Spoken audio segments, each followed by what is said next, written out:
ஸ்ரீ குருப்யோ நமஹ. தெய்வத்தின் குரல் மூன்றாம் பகுதி 43வது தலைப்பு. செலவு விஷயம். ஜாகிரதை தேவை. சமூக காரியங்கள் என்றால் எத்தனையோ இருக்கின்றன. ஆனால் இந்த காரியங்களுக்கு பேட்ரனாக இருக்கக்கூடிய பணக்காரர்கள் யார் என்று பார்த்தால் ஒவ்வொரு ஊர் அல்லது பேட்டையிலும் ஒரு 10-12 பேர்தான் இருப்பார்கள். இவர்களிடமே ஒவ்வொரு காரியத்துக்கும் ரசீது புஸ்தகத்தை தூக்கி கொண்டு ஓடினால் அவர்களும் தான் என்ன செய்வார்கள்? ஒன்று வேண்டா வெறுப்பாக கொடுப்பார்கள், அல்லது விருப்பம் இருந்தும் கூட நிறைய கொடுக்க முடியவில்லையே என்று துக்கப்படுவார்கள்.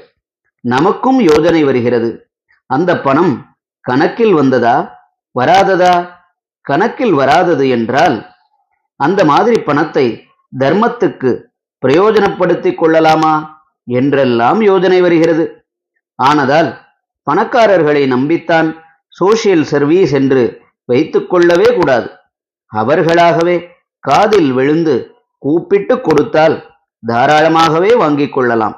நாமாக போய் பிடுங்கி எடுக்கக்கூடாது என்று தோன்றுகிறது. இதில் இன்னொன்று கூட, சில பணக்காரர்களே அதிக பங்கு செலவு ஏற்கிறார்கள் என்றால் அதனாலேயே அவர்களுக்கு சங்கத்தில் அதிக ரைட் உண்டாகிவிடும். அவர்களுக்கு மற்றவர்கள் பவ்யப்படும்படியாக ஆகும். எதிலும் அவர்கள் சொல்வதுதான் முடிவு என்றாகிவிடும். இது கூடாது. பொதுவாகவே பணத்தின் டச், ஸ்பரிசம் வந்துவிட்டால் அதோடு ஒரு காரியத்தில் அநேக கெடுதல்களும் வந்துவிடும். பொது தொண்டு செய்ய புறப்படுகிறவர்கள் பண விஷயத்தில் ரொம்பவும் ஜாகிரதையாய் இருக்க வேண்டும். நல்ல ஆதரவு திரவிய சகாயமாகவும் நம் காரியத்துக்கு கிடைத்தால் கூட அதனால் ஓவர் எந்தூசியாஸ்டிக் ஆகி அதீத உற்சாகமடைந்து இப்போது இந்தியா கவர்மெண்ட் செய்கிற மாதிரி ஆம்பிஷியஸ் பிளானிங் அதுவும் போட்டு நிறைய பணம் கலெக்ட் பண்ண ஆரம்பிக்க கூடாது. இப்படி ஆரம்பித்தால் அதற்கு ஒரு முடிவே இருக்காது.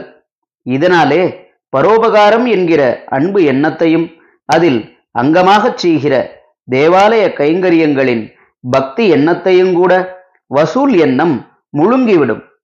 எப்போது பார்த்தாலும் ரசீது புஸ்தகமும் கையுமாக அலைவதும், பேப்பர்காரர்களை பிடித்து அப்பீல் பண்ணலாமா, அட்வர்டைஸ்மெண்ட் பிடித்து சோவனீர் போடலாமா என்பதே சிந்தையாக தவித்துக் கொண்டிருக்கும்படியும் ஆகும்.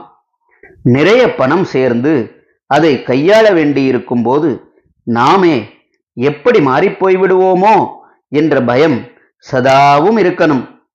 அதுவும் இல்லாமல் ரொம்பவும் பணம் சேர்ந்தால் ஊரில் இருப்பவர்களுக்கும் அது சரியாக பிரயோஜனமாகிறதா என்ற சந்தேகம் எழும்பும். இதோடு கூட சற்று முன் சொன்ன மாதிரி இஷ்டமில்லாதவனையும் நிர்பந்தப்படுத்தி வாங்குவதும், இப்படி வாங்கிவிட்டதால் அப்புறம் அவனிடம் பவ்யப்பட்டு நிற்பதும் நம் பணியையே அசுத்தம் செய்துவிடும். ஆனதால் எந்த நல்ல காரியமானாலும் அத்தியாக அதை கொண்டு போய் விடாமல் அவசியத்தோடு நிறுத்தி கொண்டு செட்டும் கட்டும் சிக்கனமுமாகவே அதற்கான வரவு செலவுகளை நிர்வகிக்க வேண்டும். பொது தொண்டுக்கு மூலபலம் பணம் இல்லை, ஐக்கியப்பட்ட மனம்தான் என்று புரிந்து கொள்ள வேண்டும். பணம் கொடுத்தவன் என்று எவனையும் பிரகடனப்படுத்தி அதனால் அவனுடைய புண்ணிய பலன் போய்விடும்படியாக செய்துவிடக்கூடாது. திருப்பூந்துறை ஐயனார் கோயிலில் குளம் வெட்டின போது பணம் வசூலித்து கூலி கொடுத்து காமகோட்டி பத்திரிகையிலும் நன்கொடைக்காரர்களின் பெயரை போட்டுவிட்டார்கள். அடுத்த இஷ்யூவிலேயே நான் கொட்டை எழுத்தில் இனிமேல் இப்படி பணபலத்தில் பண்ணாமல் ஆட்களின் அன்பு பலத்திலேயே பண்ண வேண்டும் என்பதற்காகத்தான் அப்படி போட்டோம் என்று நாசுக்காக மன்னிப்பு பச்சாதாபம் தெரிவிக்கிற மாதிரி பப்ளிஷ் பண்ண வைத்தேன். ஹரஹர சங்கர, ஜெய ஜெய சங்கர. தெய்வத்தின் குரல் மேலும் ஒலிக்கும்.